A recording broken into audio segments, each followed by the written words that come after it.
Madam అడిగి SSC footage ఇస్తుంది.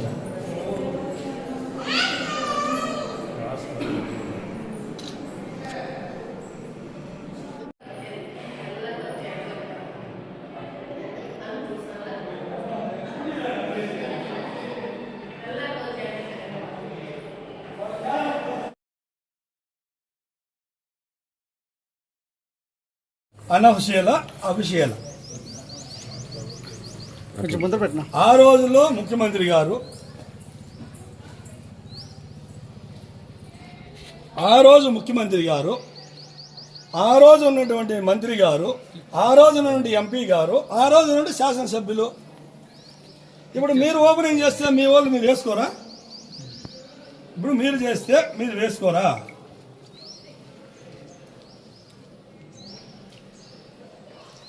బోర్డుని కూడా ఇంచేశారు. అర్థం ఇదేనా సంస్కృతి? మీరు మాట్లాడితే మీరు ప్రెస్ మీట్ పెట్టే ముందు మా అమరన్న అంటారు, ప్రెస్ మీట్ అయిపోయిన తర్వాత మా అమరన్న అంటారు. ఇదేనా మీ అమరన్న మీకు నేర్పించిన సంస్కారం అని అడుగుతూ ఉంటాం.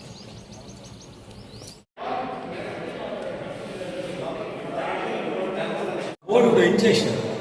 నాడు నేడు పెట్టి ఇప్పుడు వాడు ఇంచేశారు. దాని అంతా చేతులు కూడా పెరిగి బోర్డు ఇంచేదానికి ఇది అధికారికంగా వేసింది బోర్డు, అఫిషియల్ బోర్డు.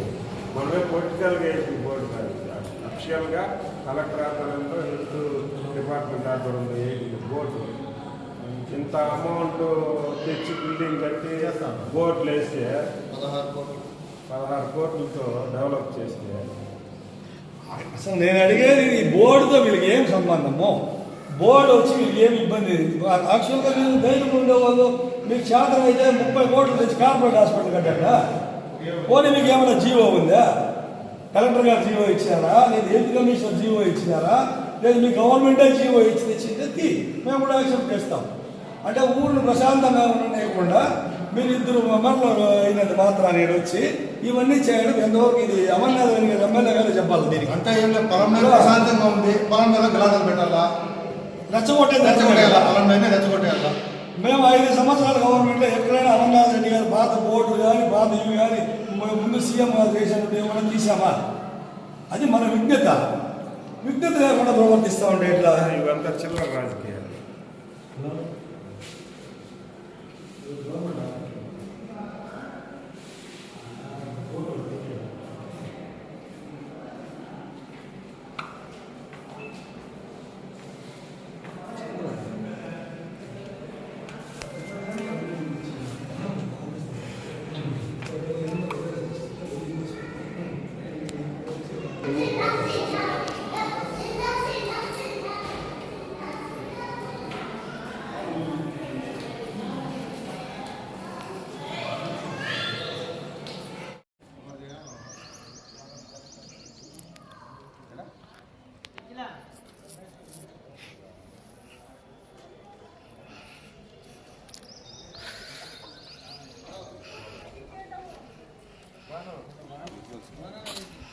అక్కడ ఇక్కడ బోర్డు ఉంటుంది,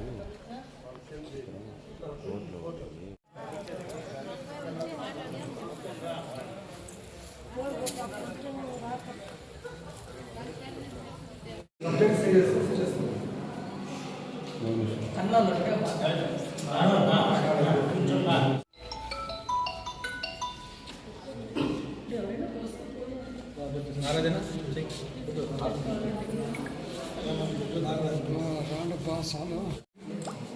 మేడం, హాస్పిటల్లో ఈరోజు శిలాఫలకంలో ఉండేటువంటి మాజీ సీఎం గారిది, మాజీ మంత్రి గారిది, మాజీ ఎంపీ గారిది, మాజీ ఎమ్మెల్యే గారిది బోర్డులో ఉండే ఫోటోలు తీసేశారు.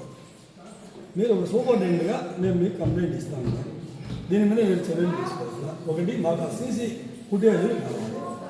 మాకు ఇకపోయినా కూడా మీకు ఇవ్వమంటే పోలీస్ శాఖ వారికి ఇవ్వండి. ఎందుకంటే ప్రెస్ వాళ్ళకి ఇవ్వండి. ఇది ఎవరు చేశారనేది తెలియవాలి, ప్రజలకు తెలియవాలి. ఇలాంటి ఈ పనులు ఎవరు చేస్తారనేది ప్రజలకు తెలియాల్సిన అవసరం ఉంది కాబట్టి మీకు ఇస్తున్నాం. యాక్చువల్గా అయితే మీరు మాకు మీ రెస్పాన్సిబుల్. ఎందుకంటే హాస్పిటల్లో సూపరింటెండెంట్ మీరు మీ పరిధిలో ఉంటుంది. ఎవడో అనామకుడు దావలో పోయి ఎవడు వచ్చి దాన్ని గోకేస్తామంటే కరెక్ట్ కాదు కదా. మీకు ఏమైనా అఫిషియల్ గైడ్లైన్స్ ఉంటే చెప్పండి. ఏమైనా కలెక్టర్ గారు గైడ్లైన్స్ ఇచ్చారా? సీఎం ఆఫీస్ నుంచి ఏమైనా గైడ్లైన్స్ వచ్చిందా? మరి హెల్త్ డిపార్ట్మెంట్ నుంచి మీది కమిషనర్ దగ్గర నుంచి ఏమైనా గైడ్లైన్స్ వచ్చిందా? దీనికి మీ వివరణ ఏం చెప్తారో చెప్పండి. యాక్చువల్లీ అది బోర్డు, ఇనాగరేషన్ బోర్డు శిలాఫలకం కాదు. మా హెచ్డిఎస్ మెంబర్స్ అడిగేది నాకు ముందుగానే, ఇట్లా ఫొటోస్ ఉండకూడదు బోర్డు పైన ప్రోటోకాల్ ప్రకారం అన్నారు. అంటే నేను కూడా లైక్ కోడ్, ఎలక్షన్ కోడ్ ఉన్నప్పుడు మాకు ఫొటోస్ ఉండకూడదు అని పైనుంచి జియో రిలీజ్ చేస్తారు. అప్పుడు మాత్రం మేము కవర్ చేస్తాము. మిగతా అప్పుడు మరి ఫొటోస్ ఉండకూడదు అని మాకు ఇంతవరకు ఎవరు చెప్పలేదండి. అంటే మేము తీసేస్తామని చెప్పారు. కొంచెం జరుగు మేడం. తీసేస్తామని చెప్పారు. కానీ నేను లైక్ అలా తీయకూడదేమో, మీరు ఆలోచించుకొని చేయండి. మీరు అంటే హెచ్డిఎస్ మెంబర్స్ కాబట్టి ఇంక వారు ప్రభుత్వం తరపున వచ్చినటువంటి ప్రతినిధులు మాకు. సో వారి మాటని మేము గౌరవించాలి. బట్ నేను అయితే సమ్మతం తెలుపలేదు. మరి వారు చేశారు, నాకు తెలిసింది ఈ విషయం. కాదు మేడం, హెచ్డిఎఫ్సి మెంబర్స్ అంటే ఇవి పాత 16 కోట్లు ఇచ్చి హాస్పిటల్ తెచ్చి బోర్డు వేసినటువంటి ముఖ్యమంత్రి గారిని ఫోటోలు గోకేదానికే వాళ్ళ పని. హెచ్డిఎఫ్సి మెంబర్లు అంటే వాళ్ళు ఏం చేయాలో, వాళ్ళ డ్యూటీ ఏమి తెలియకపోతే మాతో వాళ్ళు అడిగితే మేము చెప్తాం వాళ్ళకి. వాళ్ళ వల్ల అయితే హాస్పిటల్కి వాళ్ళకి అయినటువంటి సహాయ సహకారాలు ఇవ్వాలి. ఇక్కడ ఏమైనా ఇబ్బంది కలుగుతుంది పేషెంట్లకి అంటే వాళ్ళు వచ్చి దానికి హెల్ప్ చేయాలా. అంతేగాని వాళ్ళు మాజీ సీఎం గారు బోర్డు ఫోటో పెరికేసి అదేందో హీరోలు అయిపోదాం అనేది అది ఎంతవరకు కరెక్ట్ అని ప్రజలు కూడా ఆలోచన చేయాలి. నేను పై అధికారులతో మాట్లాడి థ్యాంక్ యూ.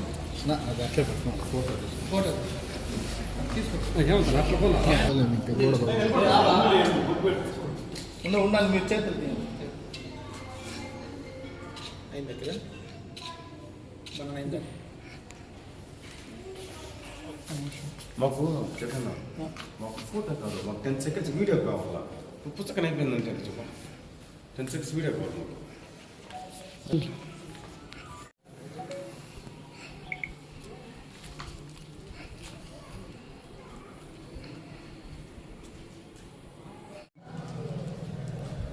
మీడియా సోదరులకు నమస్కారం. గత వైఎస్ఆర్ గవర్నమెంట్లో మన మాజీ ఎమ్మెల్యే డాక్టర్ ఎన్ వెంకటేగౌడ గారు పలమనేరు ప్రజల సౌకర్యార్థం కోసం 16 కోట్లతో ప్రభుత్వ ఆసుపత్రిని అభివృద్ధి చెందాలనేసి మన మాజీ ముఖ్యమంత్రి జగన్మోహన్ రెడ్డి గారితో మాట్లాడి పలమనేరుకు 16 కోట్లు శాంక్షన్ చేపించి ఈ యొక్క ప్రభుత్వ బిల్డింగ్ కట్టడం జరిగింది. ఈరోజు ఈ ప్రెస్ మీట్ పెట్టడం ఎందుకంటే ఆ రోజు పలమనేరు అభివృద్ధి కోసం మేము కష్టపడి 16 కోట్లు తీసుకొచ్చి ఇంత బిల్డింగ్ కట్టి దానికి కలెక్టర్ గారు, ఆ రోజు ఉండే డిప్యూటీ సీఎం అధికారికంగా ఒక ప్రారంభోత్సవానికి ఒక స్టాచ్యూ పెడితే దాన్ని వచ్చి ఈరోజు కొంతమంది తెలుగుదేశం నాయకులు దాంట్లో జగన్మోహన్ రెడ్డి గారి బొమ్మని, కొంతమంది నాయకుల బొమ్మలు ఉంటే దాంతో బ్లేడ్ ఎత్తుకొని గోకడం జరిగింది. ఇది ఎంతవరకు సమంజసమని మేము అడుగుతున్నాం. ఎందుకంటే పలమనేరు ప్రశాంతంగా ఉంది. ఇటువంటి పలమనేరులో ప్రతిరోజు ఏదో ఒక సమస్యను తీసుకొచ్చి మీరు పలమనేరుని రాక్షస పాలన చేపిస్తూ ఉన్నారు. ముందు ఊర్లలో చెప్తా ఉంటారు, దెయ్యం చెప్పిందంట నన్ను చూస్తే ఊరు భయపడలేదని చెప్పేసి దెయ్యం పోతా పోతా కమ్మించేసిపోతుందంట. ఎందుకంటే రాత్రుల్లో జనాలు ధైర్యంగా తిరుగుతూ ఉన్నారంట. దెయ్యానికి ఈర్ష్య అంట, ఓ వీళ్ళు నన్ను చూస్తే ఊరు భయపడడం లేదని ఒక కమ్మించేసిపోతుందంట. అప్పటి నుంచి ఆ ఊర్లో జనాలు తిరగడం మానుకున్నారు. వీళ్ళు ఏం చేస్తారంటే వైఎస్ఆర్ కాంగ్రెస్ పార్టీ వాళ్ళు చేతకాని వాళ్ళు ఏమీ చేయలే, వాళ్ళు ఆడ చేతులు గాజులు వేసుకు కూర్చో ఉన్నారు అనుకుంటా ఉన్నారు. మేము దయచేసి చెప్తా ఉన్నాము, మీరు ఎవరు ఈ పని చేశారు, ఈ పనికి మాలిన పని చేసినారో రేపు మధ్యాహ్నం లోపల ఎలా ఉన్నిందో ఆ శిలాఫలకం అలాగే ఆ ఫొటోస్ అన్ని అతికిస్తే సరిపోతుంది. లేదనుకో వైఎస్ఆర్ కాంగ్రెస్ పార్టీ తీవ్రంగా దీనిపైన చర్య తీసుకుంటుందని నేను మనస్ఫూర్తిగా తెలియజేస్తున్నాను. దయచేసి మళ్ళా చెప్తున్నాను, పలమనేరు ప్రశాంతంగా ఉంది, మీరందరూ ప్రశాంతంగా జీవించాలని కోరుకుంటున్నాను. మనుషుల మధ్య ఈర్ష్య పెట్టద్దండి, అందరూ అన్నదమ్ముల్లాగా బతకాలని కోరుకుంటున్నాం. ఇప్పుడు పలమనేరు ఎట్లా ఉంది క్లైమేట్ అంటే ఊటీ మారి ఉంది, చల్లని ప్రదేశం, చల్లగా ఉందాం, అందరూ అన్నదమ్ములు మారుకుందాం. ఎలక్షన్ అప్పుడు ఎలక్షన్ అందరూ చేస్తూ ఉన్నాం, ఎలక్షన్ అయిపోయినాక అన్నదమ్ములుగా ఉండాలి. మీరు ఎందుకో మాకు అర్థమే కాలేదు. ప్రతి ఒక్క నెల ఏదో ఒక సమస్య తెచ్చి పెడతా ఉన్నారు.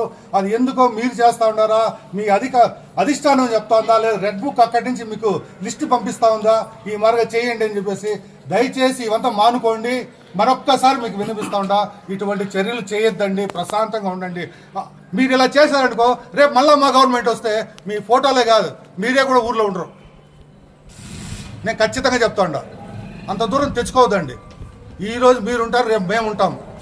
మేము కూడా గత ప్రభుత్వంలో ఉన్నాం. మీకు ఎప్పుడు కానీ ఇలాంటి పనులు మేము చేయనేలేదు. మీరు కావాలంటే ఎక్కడ చేసుంటే ఒకటి చూపించండి, చెప్తాం. దయచేసి ఈ చర్యలు మానుకోవాలని నేను మనస్ఫూర్తిగా కోరుకుంటున్నాను. నమస్కారం.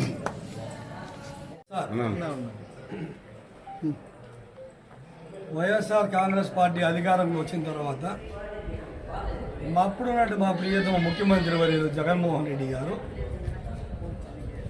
అందరూ ప్రజలకి మనసు దృష్టిలో పెట్టుకొని పేదవారి కోసం ముఖ్యంగా బలమనేరులోనే కాకుండా రాష్ట్రమంతా కూడా కార్పొరేట్ హాస్పిటల్ తలపించే విధంగా 16 కోట్ల రూపాయలతో బలమనేరుకి శాంక్షన్ చేయడం జరిగింది. అప్పుడు ఉన్నటువంటి మా బలమనేరు శాసనసభ్యులు వెంకటేగౌడ్ గారు సారథ్యంలో ఈ ఆసుపత్రి పర్యవేక్షణ చేయడం, లాస్ట్లో ఈ గవర్నమెంట్ బిల్డింగ్ పూర్తయిపోయిన తర్వాత అప్పుడు ఉన్నటువంటి ముఖ్యమంత్రి వర్యులు రాలేకపోవడంతో అప్పుడున్నటువంటి మా మాజీ మంత్రివర్యులు పెద్దిరెడ్డి రామచంద్రారెడ్డి గారు, మా బలమనేరు శాసనసభ్యులు ఉన్నటువంటి వెంకటేగౌడ్ గారి ఆధ్వర్యంలో గవర్నమెంట్ అఫీషియల్స్ ఆధ్వర్యంలో ఈ బిల్డింగ్ ఓపెనింగ్ చేయడం జరిగింది. మేము ఒకటే అడుగుతూ ఉన్నాం, ఎందుకంటే మీరు దానికి ముందు 5 సంవత్సరాలు మీ ప్రభుత్వం ఉన్నింది, మీ ముఖ్యమంత్రి ఉన్నారు, మీ మంత్రి గారు ఉన్నారు, బలమనేరు శాసనసభ్యుడిగా ఉన్నటువంటి అమర్నాథ్ రెడ్డి గారు కూడా ఉన్నారు. ఆయన గతంలో అభివృద్ధి చేసిన కార్యక్రమాలకి ఆయన వేసేటువంటి శిలాఫలకాలని వైఎస్ఆర్ కాంగ్రెస్ పార్టీ ప్రభుత్వం వచ్చిన తర్వాత మేము ఎక్కడైనా ఆవిడని తెచ్చేసామా లేదా ఆవిడని తీసామా అంటే మాకు విజ్ఞత ఉంది. ఇప్పుడు ఎవరైతే ఈ కార్యక్రమానికి ఇప్పుడు నేను కూడా గతంలో ఈ హాస్పిటల్లో అభివృద్ధి కమిటీ మెంబర్గా పనిచేశాము, ఇన్ఛార్జిగా చైర్మన్గా కూడా పనిచేసాము. మా ఎమ్మెల్యే గారి ఆదేశాల మేరకు మేము ఎక్కడైనా కూడా ఎవరికైనా కూడా మేమేమైనా హాని కలిగించింటే మీరు చూడండి, ప్రజలు కూడా ఆలోచన చేయాలి. ఇది అంతకాదు, ఈ బలమనేరు శాసనసభ్యులు ఒకటే అడుగుతున్నాం, అయ్యా శాసనసభ్యులు అంటే తెలుగుదేశం వాళ్ళకైనా వైసీపీ వాళ్ళకు కూడానా? బలమనేరు ప్రజలు 2,70,2,70,00,000 మంది ప్రజానీకానికి ఎమ్మెల్యే గారు మీరు ఆలోచన చేయాల. మీరు ఇలాంటివన్నీ మీరు ఖండించాలా. ఎందుకంటే ఇది ఒకటి కాదు, ఇప్పటికి యాక్చువల్గా రెడ్ బుక్ రాజ్యాంగం కాదు, ఇది రెడ్ బుక్ లోకేష్ రాజ్యాంగాన్ని బలమనేరు తీసుకురావద్దని చెప్పి కూడా మేము మనసారా కోరుకుంటా ఉన్నాం. ఎందుకంటే మీరు ఒక అడుగు ముందుకేస్తే మేము 2 అడుగులు ముందుకేయగల శక్తి మాకుంది. ఈడ ఎవరు మీ బుడ్డ బెదిరింపులకు భయపడే వాళ్ళం కాదు. అధికారం లేకపోయినా కూడా పార్టీ కోసం కష్టపడి పనిచేసే వాళ్ళం మేమందరూ కూడా. మీకు ఒకటే చెప్తున్నాం మళ్ళా కూడా మరొకసారి, ఇది ఎవరైతే ఇద్దరు మేము సూపరింటెండెంట్ గారిని అడిగాం, మీరు వాళ్ళు వచ్చి బోర్డు తీయిస్తూ ఉంటే మీరు సూపరింటెండెంట్గా మీరు కనీసం అధికారులకు తెలియజేశారా, కలెక్టర్ గారికి తెలియజేశారా, డిఎంఎన్ఎస్ఓకి తెలియజేశారా, పోనీ ఇక్కడ ఉన్న బలమనేరు సిఐ గారికి తెలియజేశారా అని అడిగితే మాకు సంబంధం లేదన్నా, మేమేం చేసేది మమ్మల్ని అడిగారు, మమ్మల్ని అడిగితే ఇది ఎక్కడా లేదు, తీయకూడదు, మాకు జీవో రాలేదు, తీసేయమనేది. ఇంకోటి అడుగుతా ఉన్నాం, శాసనసభ్యుల ద్వారా దీన్ని పరిగణనకు తీసుకోవాలా. గవర్నమెంట్ జీవో ఇచ్చి తీసేయమంటే మేము యాక్సెప్ట్ చేస్తాం, మేమేం వద్దనడం లేదు. కలెక్టర్ గారు జీవో ఇచ్చి తీసేయమని అంటే ఓకే. ఎవరు అలా ఈసారి మీరు ఇస్తారో రేపు మా గవర్నమెంట్ వచ్చిన మేము కూడా అదే జీవోలు తీసుకొస్తామనేది ఒక విజ్ఞత అధికారులు ఎవరు ఇవ్వలేదు. మీరు ఎందుకు 2 డైరెక్టర్లు వచ్చి ఇక్కడ నిలబడుకొని నాగరాజు సుధాకర్ మీకు కూడా తెలియజేస్తా ఉన్నాం, ఇతను మీ భార్య కూడా కౌన్సిలరు. ఇప్పుడు నువ్వు ఒక అభివృద్ధి పని చేస్తే నీ వార్డు నీవు వేసుకో బోర్డు అంటే నెక్స్ట్ గవర్నమెంట్ మారుతారా, లేదా నువ్వు కౌన్సిలర్ కాకపోతే వాళ్ళు వచ్చి నీ బోర్డుని కొట్టేసేదా? ఇదేనా సంస్కృతి? ఈ సంస్కృతిని వద్దు, దయచేసి తెలియజేస్తా ఉన్నాం. ఈ సంస్కృతిని మానండి. మీకు దమ్ము ధైర్యం ఉంటే నిజంగా మీరు అభివృద్ధి చేయాలా ప్రజల పట్ల మీకు ఉంటే మేము 16 కోట్లు తెచ్చాం, మీరు 30 కోట్లు తేండి, కార్పొరేట్ హాస్పిటల్ చేయండి. మేము వద్దంటామా? మేము హ్యాట్సప్ చేస్తాం, మేము వస్తే సంతోషపడతాం, మేమే ప్రజలు కూడా సంతోషపడతారు. ఉండే బోర్డుని పెరికేసి ఇదేమి సునకానందం నాకైతే అర్థం కాలేదు.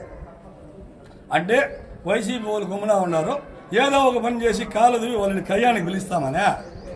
అంటే మీకు అధికారం ఉన్నది కదా అని చెప్పేసి మీరు ఒక చట్టాన్ని మీ చేతిలో పెట్టుకుంటామని చెప్పేసి ఇది కరెక్టేనా? దీని మీద పోలీస్ అధికారులు కూడా స్పందించాలా. పోలీస్ అధికారులకు కూడా మేము ఒక కంప్లైంట్ ఇస్తాం, వారి మీద కేసు కట్టాల్సిందే, చట్టపరమైన చర్యలు తీసుకోవాల్సిందే. సీసీ ఫుటేజీలు ఉంది, ఎందుకంటే మేము మొత్తం ఆరోపణలు చేస్తామని చెప్తారు మీరు, రేపు మాకు తెలుసు, దాంట్లో మీరు నిపుణులు. ఇక్కడే సీసీ కెమెరా ఉంది, సీసీ ఫుటేజీలు ఉంది, సిఐ గారికి కంప్లైంట్ ఇస్తాం. సిఐ గారు సీసీ ఫుటేజ్ తీసుకొని ఎవరైతే ఉండి దగ్గరుండి ఈ పని చేయించారో వాళ్ళ మీద చట్టపరమైన చర్యలు తీసుకోవాలని చెప్పి కోరుకుంటూ ఉన్నాము. లేదు, రేపు సాయంత్రం లోపల మీరు ఎక్కడ తీసారా స్టిక్కర్ని అది అతికించాలా మీ సంస్కృతి ఉంటే. అట్లా లేదు, మరుసటి రోజు మేమే 10 గంటలకి మా ఎక్స్ఎమ్మెల్యే గారి సారథ్యంలో మేమే వచ్చి అతికిస్తాం. ఇది ప్రజలు కూడా గమనించాలి. మేము తప్పు చేస్తే మమ్మల్ని శిక్షించండి, ఉండేవాళ్ళు గర్వం బట్టి తప్పు చేస్తే వాళ్ళని శిక్షించండి.